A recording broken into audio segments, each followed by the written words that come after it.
Presensya sang rice black bug nakit-ana sa pila ka kabanwahanan sa probinsya sang Iloilo.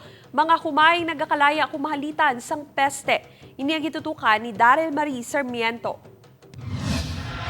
Sa mga litrato nga ini nga ginpost mismo sang municipal agriculturist sang Banwa sang Putotan nga si Gilbert Kimba, makit-an ang nagaitong mga insekto nga nagatapik sa dingding. Ini ang ginatumod sini rice black bug, isa ka sa isang peste nga nagahalit sa mga humay.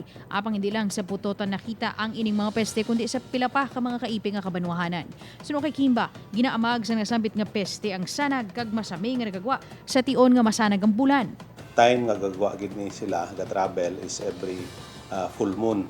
Okay. So 3 days before kag 3 days after amo ginang peak sang paguluwa nila. Ang nasambit nga mga litrato ang nakuha sa slaughterhouse sang Banwa sa bahin sang barangay Malusgod sadtong Sabado sang gabi pagkatapos lang sang ugsad. So kay Kimba, dako ang halit sang rice black bug sa humayan.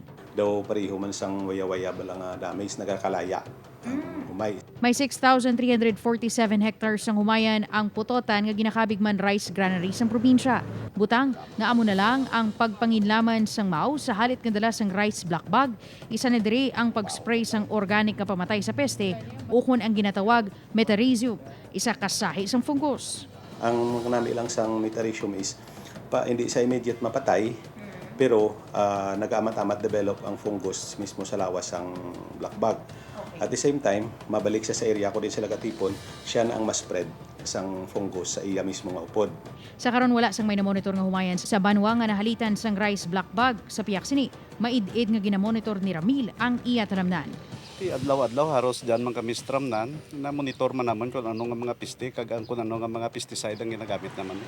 Upod kay Hans Desierto, Daryl Marie Sarmiento para sa GMA Regional TV Early Edition.